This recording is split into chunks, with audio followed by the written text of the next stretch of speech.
the tabernacle and I said Tnabiano. Command share Yabama Muna Aquaba na fe so yada trade upon Yankopon ase wa mana oche asan akọ abeto yembion kota emunara enu Asia Exodus enwoma no yenuwa ye adusua no ebebre na oche mu no ye last lesson na yedi twa kota no awie ye kra lesson na lesson 13.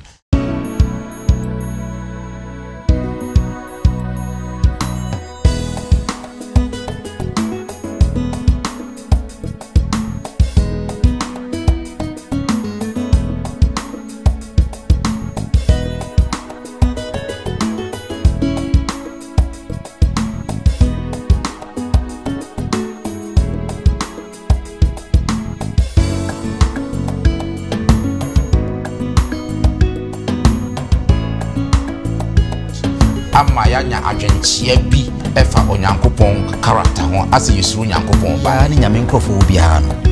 sabat na ejuma ho intromoso yibi efi open nti da bia se boni na me ya na makona makoso na nyame dia chem santo dan cross wonsi no o hye dade ne ko soro so o kire no ni nyina Yabama Muna Aquaba na fe so yada trade upon Yankopon ase wa mana oche asan akọ abeto yembion kota emunara enu Asia Exodus enwoma no yenuwa ye adusua no ebebre na oche mu no ye last lesson na yedi twa kota no awie ye kra lesson na lesson 13 maboafo aye krado ayede adusua to dumiensa no ade bro balansa no me nkutie anyum free remnant for home rasisia.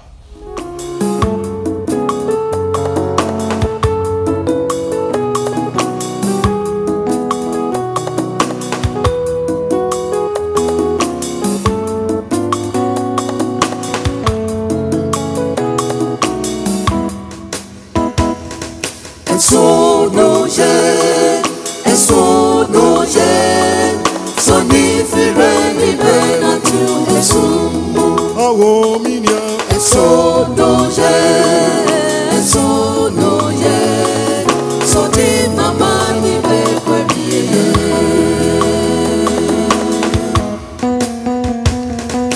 So no je, so ni fireni bena tu esumu. Awo minya. So no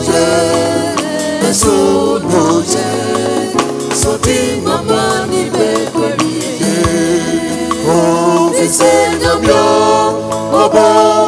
ni fireni no. No mani pome kurafu. Onye inye. Titi, uji mafo wasoro. Nyami mo, enti beba. Oh, Visenya myo, obo, ni fireni no. No mani pome kurafu. Titi, uji mafo wasoro. Nyami mo, enti beba. Otanfutu ususa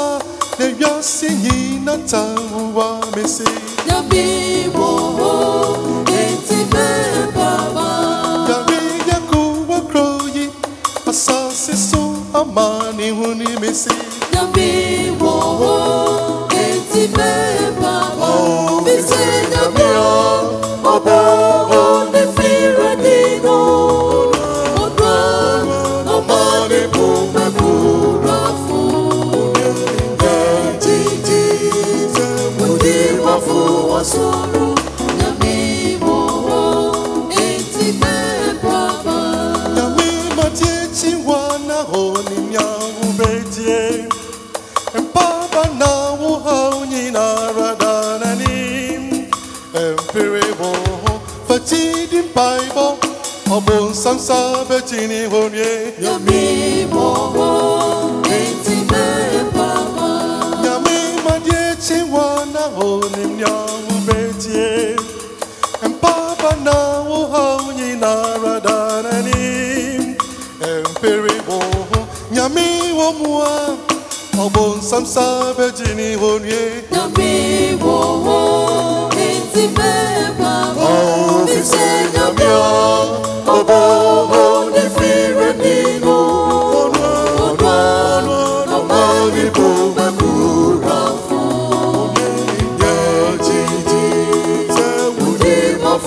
wasoro nyami mo enti me papa fese nyami obo ni fire ni go onwa amani kume kurafo ye titi udi mafo wasoro nyami mo enti me papa Joshua nyami mo enti me papa Isaac nyami mo enti me papa nyami mo enti me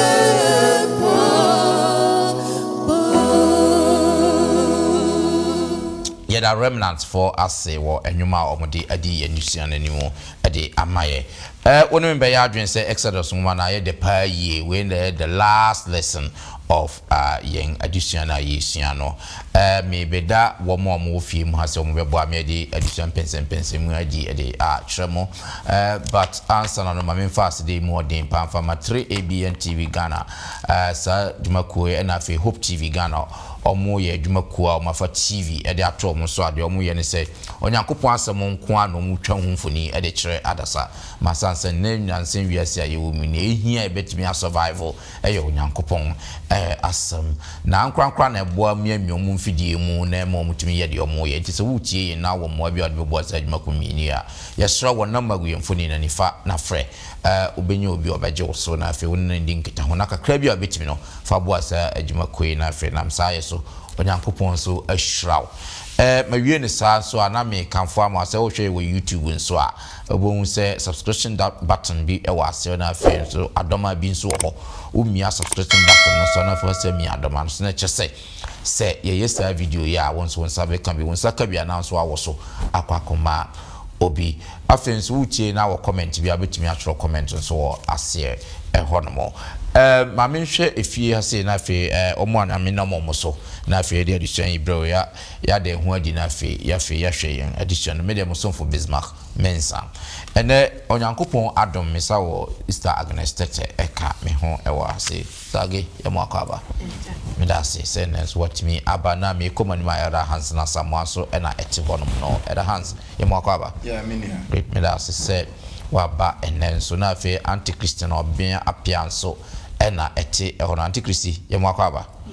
me da se watimi aba na fe Foster Twum so na eti eto no ho ano Foster yemo akwaba enio me da se munyina watimi di odo abo odomu ene na yebekate na mema era hands emo mpatia ema na fe nhwe edition mo adofo maye mompaye yendimafo yenimonyamfo yembofo ne yengefo yedawase enenso bio na wotwe makomakodumiensa odi yafamu ama yesua wo ho ade a odi na Moses so de ma yen Exodus ngumanum na wotwe ya dikwa to yesrew sene waya ma yen da no beka yen ho bio be kyekire yen ma otumi no enka yen ho na yene wonni ahrusie e wo wonsemu ebisa de nyina o ya jenkopa na yen Yesu de munti amen great additional the lesson 13 now che mako adumiensa last week no of the quarter na ye womi onyankopon aboa ye mpa ye sua additional brain fa just last week no ye hu se afi de Moses ebisa onyankopon se onyankopon ma me hu wani monyam na wanyi wo honhom mu ama wadum pempenso a afi de on nyankopon kitawdie no emu aye den pa ama otimi ebisa nyankopon se onyankopon ma me hu wani monyam wonso nim mpempenso a woni nyankopon ayankofa no akwakoduru wadu level a wonso betimi abisa nyankopon se oma hu na ni monyam ana last lesson we no se tenabia no yanka abosam no ye fa afri Exodus chapter 40 34 and 38 Exodus chapter 40 34 and 38 yenhwe nsema ewo ho Exodus 40 34 Oh, should go 30. no afri eko 38 you say enna mununkum no bekata ehia ntomadan no so na Awurade animonyam behye tenabea no ma 38 ɛfiri sɛ wɔn akwantuo no nyinaa mu na Awurade mununkum no wɔ tenabea no so awia na ogya wɔ mu anadwo Israel fie no nyinaa anim. Amen. Amen. Great. Ye koya nim no nka bosem yi bebam na afi adofo no mo yetimi adoso deso no kwasam na se wo hwe a Christopher na so Onyankopon enkrofo a ye principal tax anase ade a eye botaye a nti a yesom Nyankopon pa eye se ye ne no benya ayonkofa a emu odin na afi yetimi asom no afen so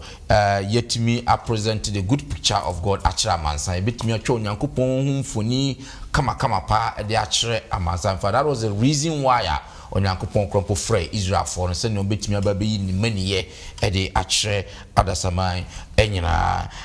but so wo hwa boninti amaye ne Onyankopon ntemu ahwete kakra so wo hwe Adam ni Eve boni a omudiye na enunti ema won animunyam ebo omuna ema otimi efiri Onyankopon animunti because of ehu na ebe hye omu no ama a fear of God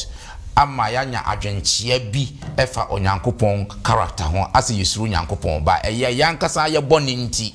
na ama Nyankopon ba na ye dwane. But the good news ne say abra yakodi boni na Nyankopon ba na ye dwane no no Nyankopon na sa take initiative hwehwe yen atwe yen free ba bi a yakwa akohye no na papa ye bi e wo so oye maye no so oye maye fantastic. Nyankopon hye wo mo se omunsi tenabe na one omuntimi entena ye ba behwe se na esasem we esitie na fe ya hwe adusua ye bitimi asua afri emo ye ni kan hwe Onyankopon ya ye kanasem se ne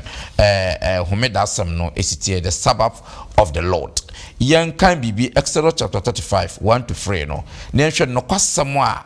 wasan sisudua ewo ahase efa ntomadana se trabia ni sinimo homeda na Moses shia Israel for asafo ni nyina na okatwe won se nsema Awurade ahye se munisuo nie na nsia na onfa enye adwuma na eda etosonson no ye muhumeda kronkron mode humema Awurade obiara obeye mu adwuma no obekuno mo soja motena bia nyina humeda. Amen. Amen. Good. Mention simply Foster so Humida, this is not the first time I hear Tim Wasson was have a camp and Wasson be or has say. Infuni better this time around Yenya, if Sir Humida Assem. Oh, that's it. Me charity one so I'm say Humida run it through the Bible. Ama aye achinye bebre ewa Christopher binum nyade. Na bebre na echia no say Bible no sorry homeda no edema G4 ani ade na okay Genesis chapter 2 na it is speak to that fact say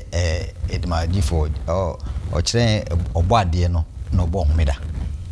so aye Nyankopon dia nyamedia in the course of a ni be hu di ntia nyamedia ana bi no so say Hebrew for edema omo bra Sinai gada Sinai ho no ana de ema wo o kan so a Exodus chapter 16 ho na e kire se ya mfa momo Sinai ho edema omo before Sinai so ne kire se Sabbath no nyame dia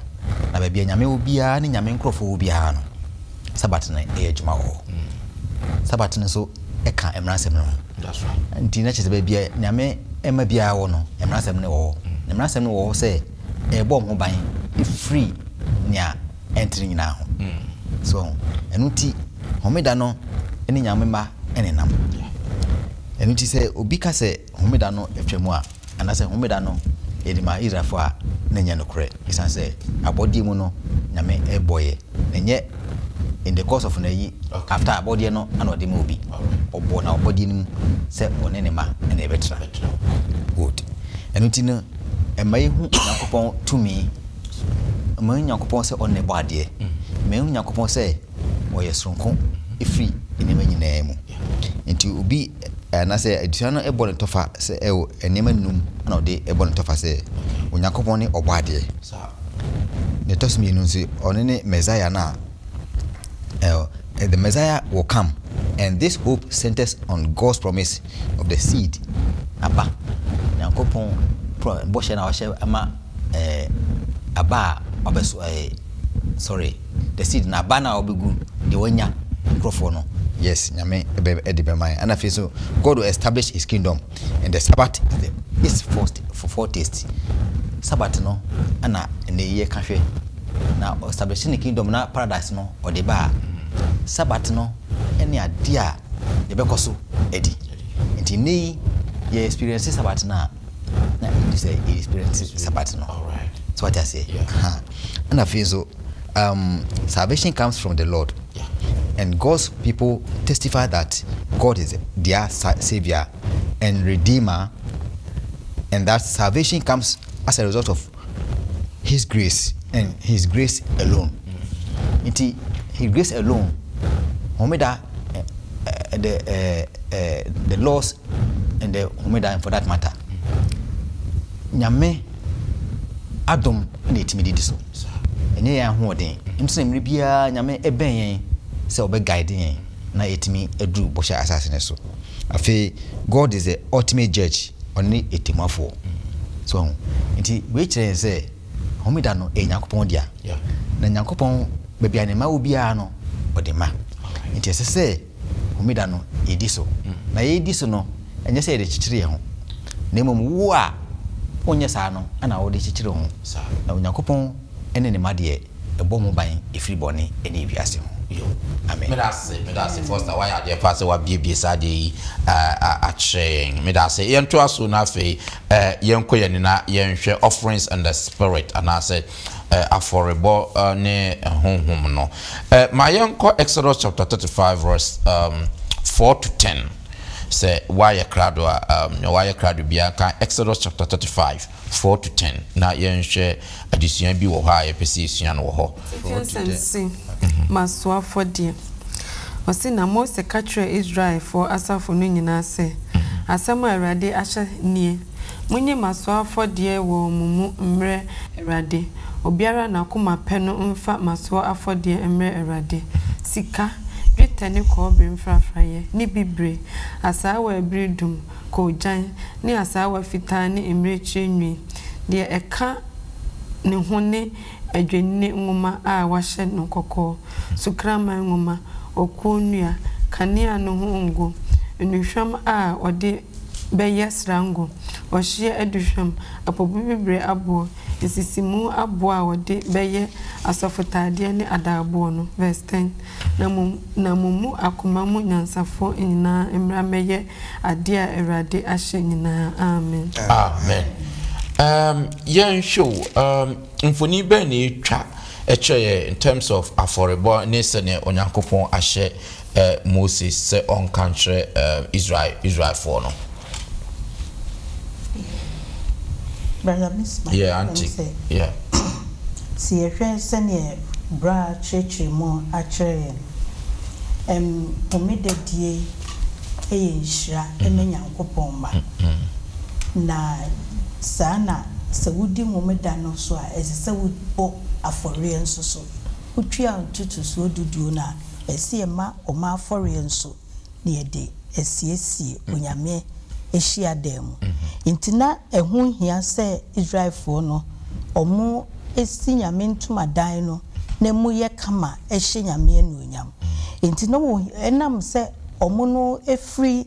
Misraimfo no omo so edomo ma won ejapade omo ma won niema yes ne agikinkan sika kobre niema bebre into omo so yibi efri opem enye nhyeso efri opem na emaye kai se asafo ibre bi aba yaba kosemu nipa kasa titru adadafo no omo si bre bi dru ye na nipa kura ne anidaso enso yetwa abo bi to ho a nipa etwietwiaye a chese ede abesine eda so ewo onyame asemu na bakosam ayeka ɛde hye nyame anuonyam enti saa na sɛ yɛma yɛn ho kwan a hon kronkron no ɛne ma saa nipa saa wopɛ ɛhonhom no enti ɛbra ɔmo nso so ma wɔn ho kwan no ɔbɔ nipa bi edin ɛwɔ ha wɔ se Aholam ɛne Basalel ɛne nipa bi ɛkeka wɔn ho ti wɔn din aba abakɔsɛm mu enti ɛnɛ nso so no London Ghana ebia ne sɛ yesi anesi sɛ ye ntro obi edi ngu wo ho sɛ Elder Hansen atwia we age atwia we Brother Bismarck atwia Browse atwia na nso so nyame enhumemu no edin no ɛwɔ hɔ enti esisi ye di wo pɛ yina ye nyame adwuma na sɛ ye ya Erade nso so ebehira yen atu awon to aso yo me da say wa kind of very simple pa e my very practical lesson pa minimum odofo a wo hwe ebia na nyame adwuma bi wo hɔ a ye wo ebia na ntwere wudin fa mbɔ ho ba se na antichrist kan omo ye sa antoboa no ye bo mu din omo ye biblical celebrities ye ka omo asem nde yes okay first episode okasa ana o say din oboy aholi abne Basile I'm say Basil no free Judah busiam only na yes free buy ana aholi abno every dan abusana kai etun pafi say bia obedi bi to ho ama nyame no obeje en fa ho bia ofi ene senia situation ete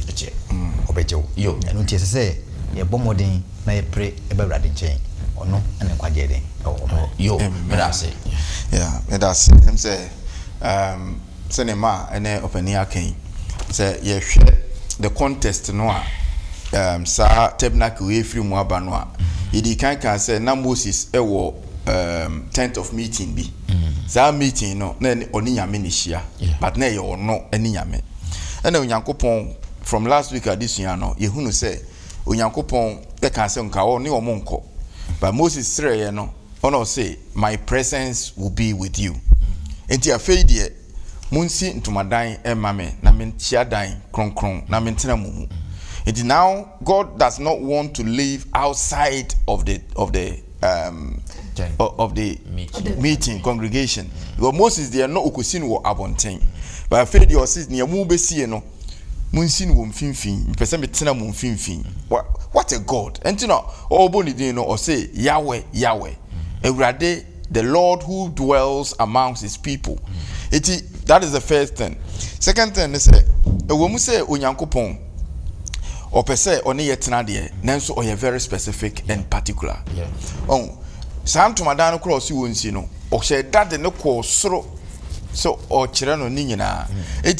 onyankopon opese o kire yen nia yen nti afei nanka obetimi ama miracle aba nanka ntomadan no firi soro kinkin nanka besi fam ba de na oyeye o say ma Israel for no omo asum kai ye gold omo hwemu kai ye gold omo no ma purple ne no ma ye hia ni nyina no ka kire omo no omo mfamra say onyame pese oni ye kabom na ye bibi ma no a ono ane ye betena se ne ma aka ye no ye si asondan a ye mu bebre ne ye yi ye ho afirim ye bibi a criticism se nko a ene ye pese ye na dan we kura nka hu hia it doesn't matter say wadwen mu no feel se nka ehu hia but the fact say onyame nam so ama mpanimfo de esi ho no ye nya criticisms no na fe ye nyina nka mbom hu se ye nya akade a he sen ne ye besi aye no a ye ka bomu a ebe ye yie sai bi ne si ye no no say ne medeka wo ye the spirit no honhom no achede on se nanka yakopon se na mekan ko betumi ay miracle amani free so besi fam so say ode ne honhom e share enipa bi mu a o ma o mu the gift of building and giving ti o mu timi e build e bobo o mu din no ene o mu nso giving no o se o mu maye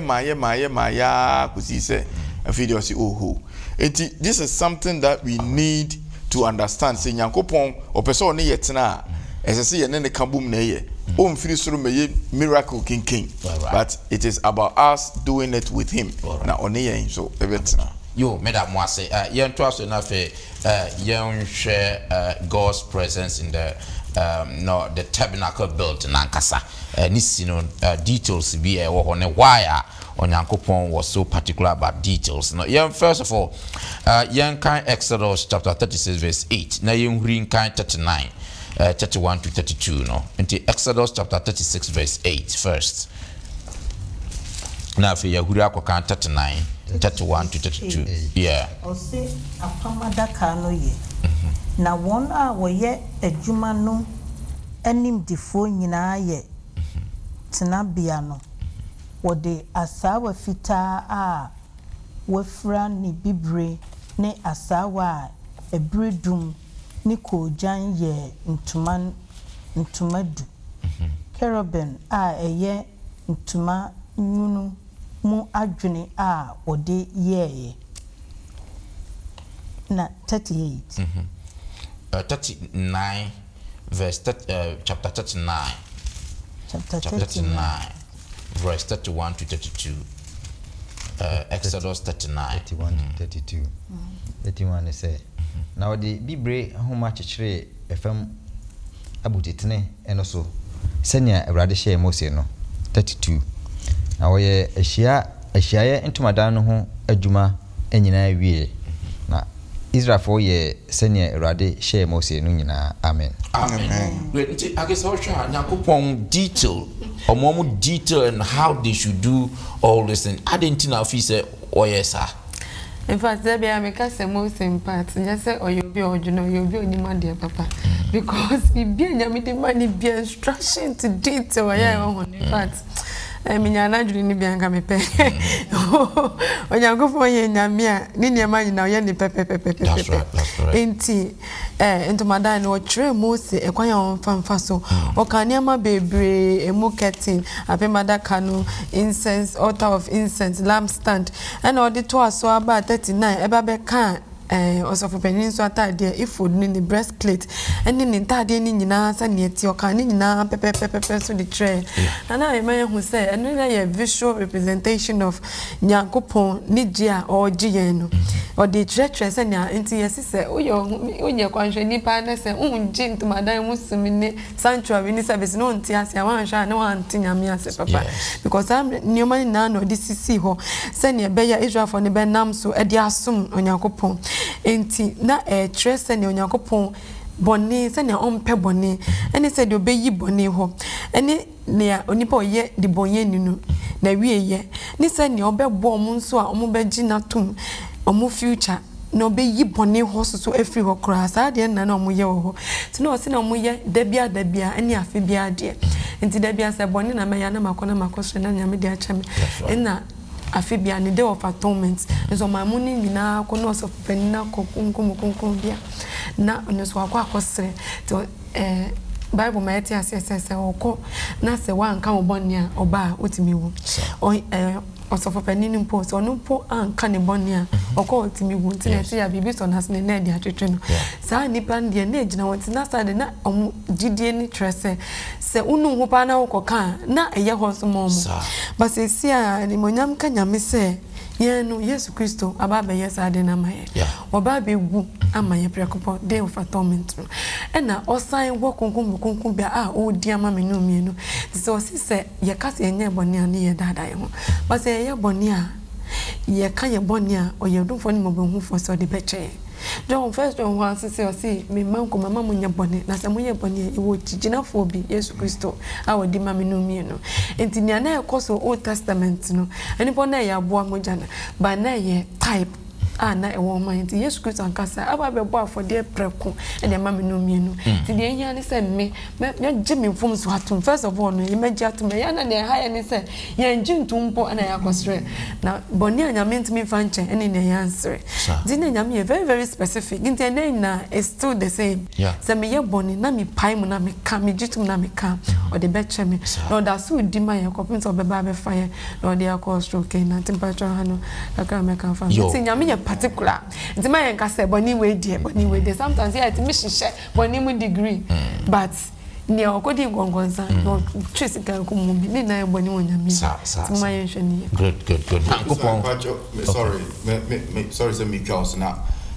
just to say into my dino na for the presence of God and then so Korinto for ngoma say na munim se munipedua no onyankopon in other words into my dying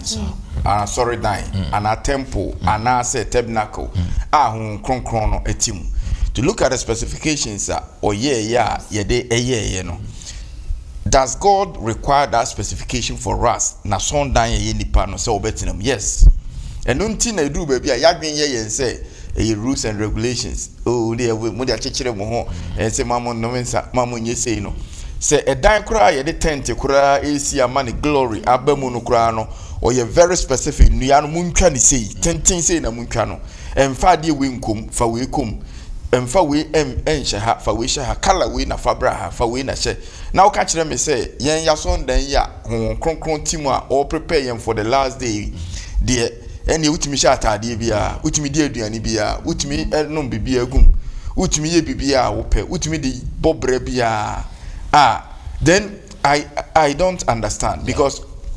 in new way another achikura no ebe free ho no kura no or ye this specific in particular see you say onyame enye say or share mra chenchenche na Christopher dia modi we na bi na mbom no person kire say baby onyame tie no he is very specific one model no from heaven and what they my yenti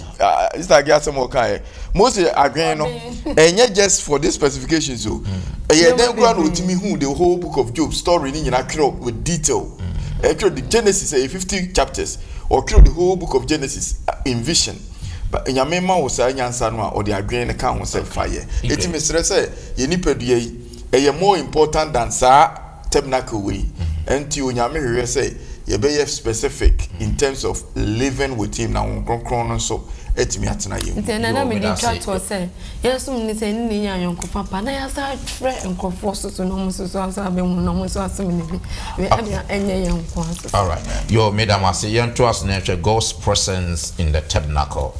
onyankopon betena tena bia ho no yebeka akenkansem from Exodus chapter 40 no. It is all the way from 1 to 38, but yebe yimu na ya kanti eni kanhwe Exodus chapter 40 verse 2 na fe yenhuri enkan 9 to 17 na fe yenhuri enkan 33 no bosumi a edin kan no da edin kan no na si ehyayanto madan no tena bia no verse 2 no then we kind 9 to 17 9 so si na fa sra ngo ne strat na bia no ne emu ade nyina na ye eno ne eho nneoma nyina konkon na enye kronkron akonkon ne na sra ohye afaribochia no ne eho nneoma nyina ngo na ye afaribochia no kronkron na afaribochia no enye akonkon ne mu ade kronkron na sra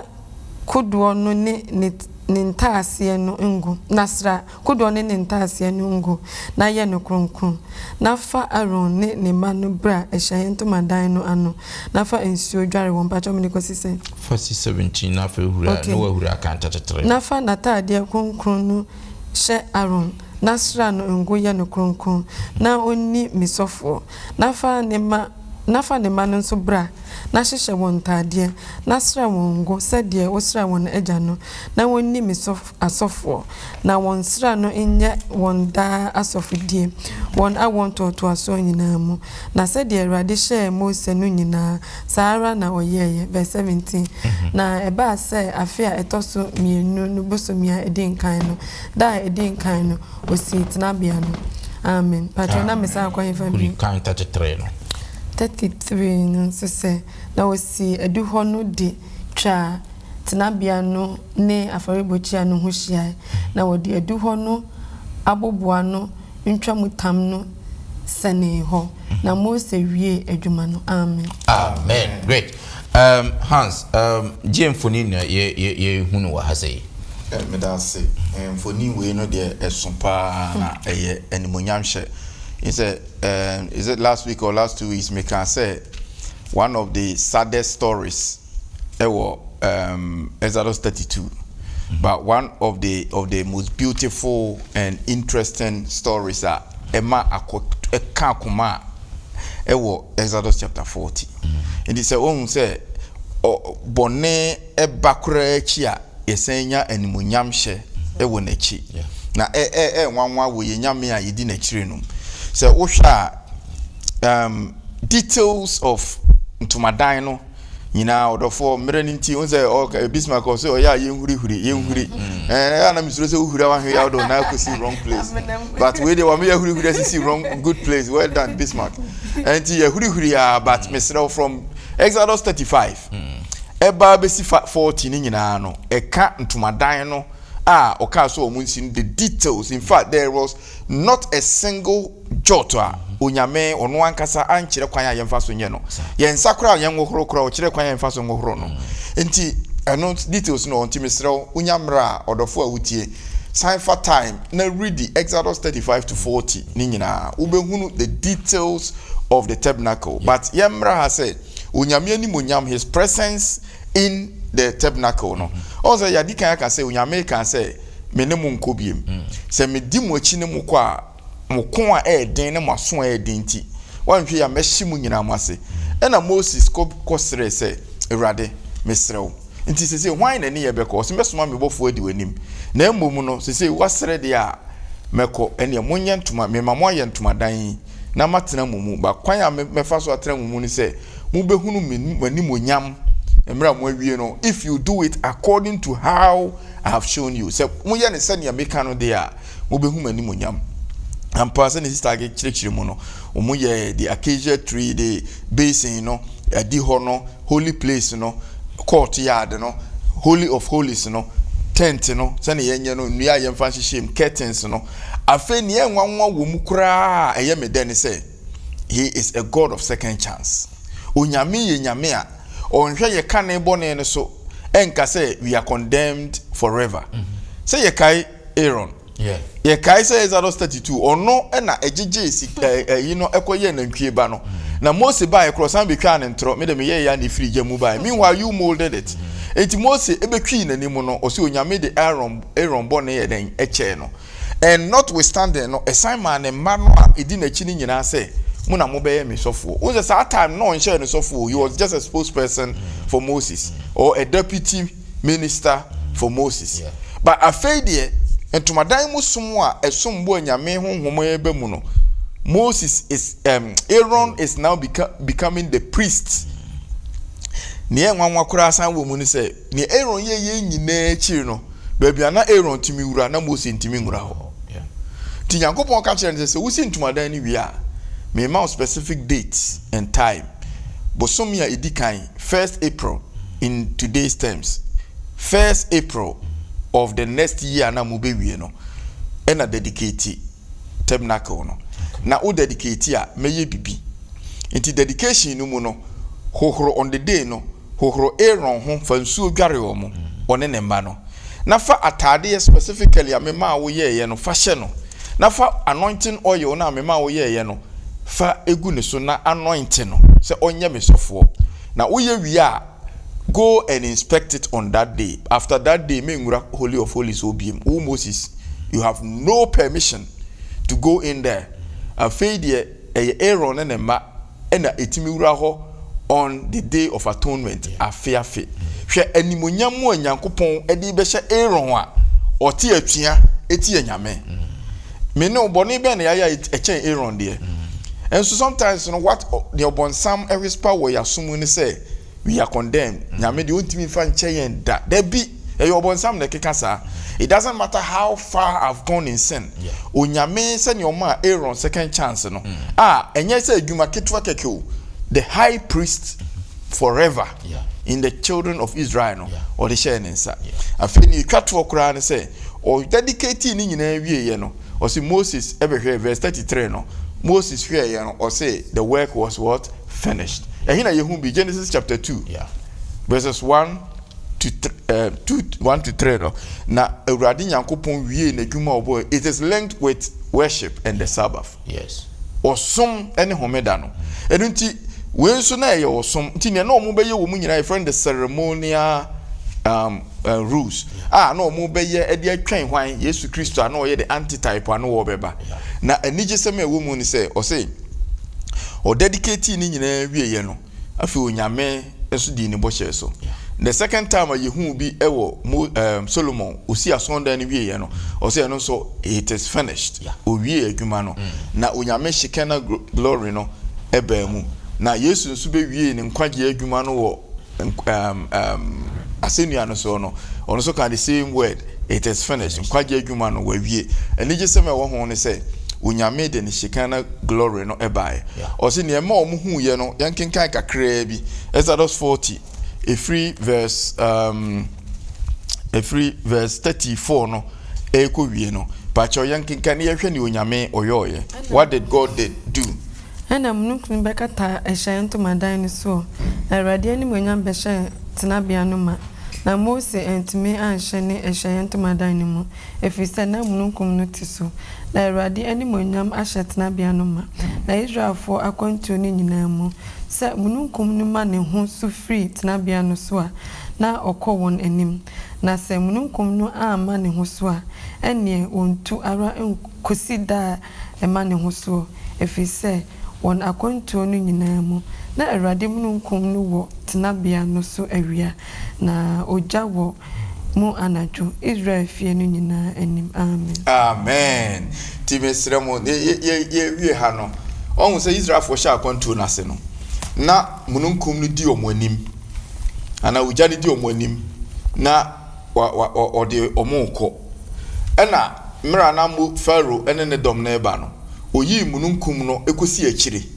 senia ebe kriti darkness for the Israel for no now asia kriti light for the Israel for no etina besi omuntem the true light to Israel for so ko to pokokonum and we true darkness to the Egyptians omunhu omonim ena to say there we yi sa cycle no e de abesi hia ntomadan no tabernacle no so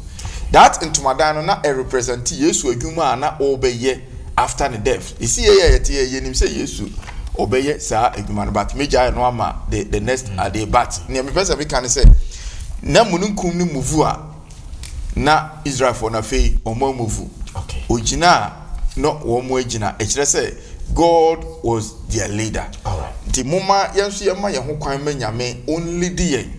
in everything we do and na de mununkum no emma physically but it is in the revealed word of God onyame asem no wa kire yen ba bia ye move ni ba bia ma ye move enche Yesu Kristo beba but yemfa enye ye navigation na abeboa yen e wo boni wiase mu amen yes na finally yenhwe Yesu Kristo ne incarnation Yesu Kristo obaye sani ayonkofa ene tabernacle anase hiedan anase tenabia ya Yakobo mamsi ene ne esi sani Yesu Kristo ne maye no ene no ewo ayonkofa o John chapter 1 verse 14 John chapter 1 verse 14 nsembi ewo hono na sam ne baye hunam na ebetena yemu na yehu nanim onyam se eja no bano a owo no kro no animonyam na adom ne nokre ayenema amen amen Revelation 21 1 to 3 so Revelation 21 1 to 3 no osi na mehunu osro foforo ne asase foforo na kanesro ne kane asase ne twem na epuni hobium na mehunu kro kronkron no Jerusalem foforo se fisro Nyankopon nchen risane na wasiesie ne se ayefra wahihye no amane kunu na metene kasie bi firi ahenwa no mu se a ese hwe Onyankopon to madan woni pamu na obetena mu wo mu na waye ne mai na Onyankopon no ara ne won betena amen okay foster yenhwe finally edie na yehunu osa akenkan semim that's it so we last lesson Moses okay be fibaye the birth of Moses ni rough stars nyade na chete nyame ehihye bibi from baby edekosi baby yes so eno na edaka hands can point you to Jesus Christ so until say Israel for no enam nyina no na mununkum edi omanimu omo eduru omo settle ya ebisi ai entoma shadan very good na so ma settle ma yesu abe ose ma enye kron tabra konkron na metra mu enna obetra mu nti yesu kristo enso ebaye ebe wiase on kaniti no ano betra oni wiase ebetra ye enso obaye pena santumadan no owu ye pena santumadan na omusiye no emu hye nyina eguye so eno na omo se emra na twam ene ade but saade no a na point to yesu kristo so obaye nti na se dwumadi ni nyina ade etwam eno ana yesu kristo ene enipa ebetra ye na ifri Moses said Moses edi nipa no ekudu sabo ebosha asase so sana yesu kristo so aba abetra emu a one ye relate said be ya all guide yen obobo yen ho ban nti wo kan a o say Matthew 18 no o say baby abanu ana basa ehiem no je so mo hiem keke but o mo hiem o den idimu osum papa mu nti enye say obia osum yakopon ana say oni yakopon ehia oni ni nua ehia e ka bible mu asem ana che say nyame etomontem but obi biara nyame dimu a akomapam a osompam eno yakopon ba wetrem eno ti na yakopon ese menye trambe akronkron bebe yakopon biara so no kronkron ye ewo ho good eno ti oye no say mi Japan echi ni bom obi ba beti me ne na ma betra ni mu na me ne ato side edidi nyame relate with anybody obey willing to come to him I feel so senior ya Moses edi Israel for free baby ekoya koduru baby no sanya nyame ehhehye yen nti nyame aba ko o siese kwa na mayen na eba kodu kronkron so paradise eho ana yenen betra yenen tra want madan bi eni ho isa se kru na kasa yen madan kru na kasa yenen betra na kru no mu ana oho nti no boni bi eni ho o how bi eni ho amane bi eni ho ne nei ana one yete obo yen ho ban free boni eni ehye ne ma se mfata bia ho se be ya be guide yen na ikodu bo chatasa no senia Moses eyom free Mizrim eba Sinai na nyame e kire om kwan om befa so na bone enka om biu na makodu bo chatasa so sana Yesu Kristo eni abetra oboa yen se be ya bo betra yen mu no ye ne besa ko akotra da ensada yo mesdames masse se yede edition na ebe kire ha se moya de pa onyankopon enhira mo yemre no aye mbre additional the whole of quarter no and aye diaba na wie ye no sa onyamra ye aduso wonso famre na Exodus ngoma ni nyina no try say obekan ya sha se ye hu okwan ya fa so a Israel for no ekopie wo Misraim na fe Moses ye bewu Moses na onwa kwan so esave Moses na fe bibisa sie na ma wantimi antena ho no dwane koye na onyankopon esan na manwa kwan so sade na baaye na fe obeye nsankyereni edifa yi Misraim for na fe omakwantum no suahunu ahodo bebre ena yesu akopem se sabre omasi entomadan ya onyankopon achom de omonye se onyankopon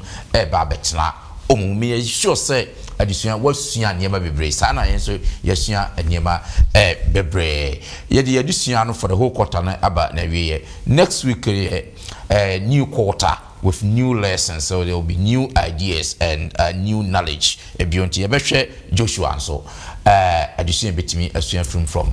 next week next quarter e de kono nyankopon enhira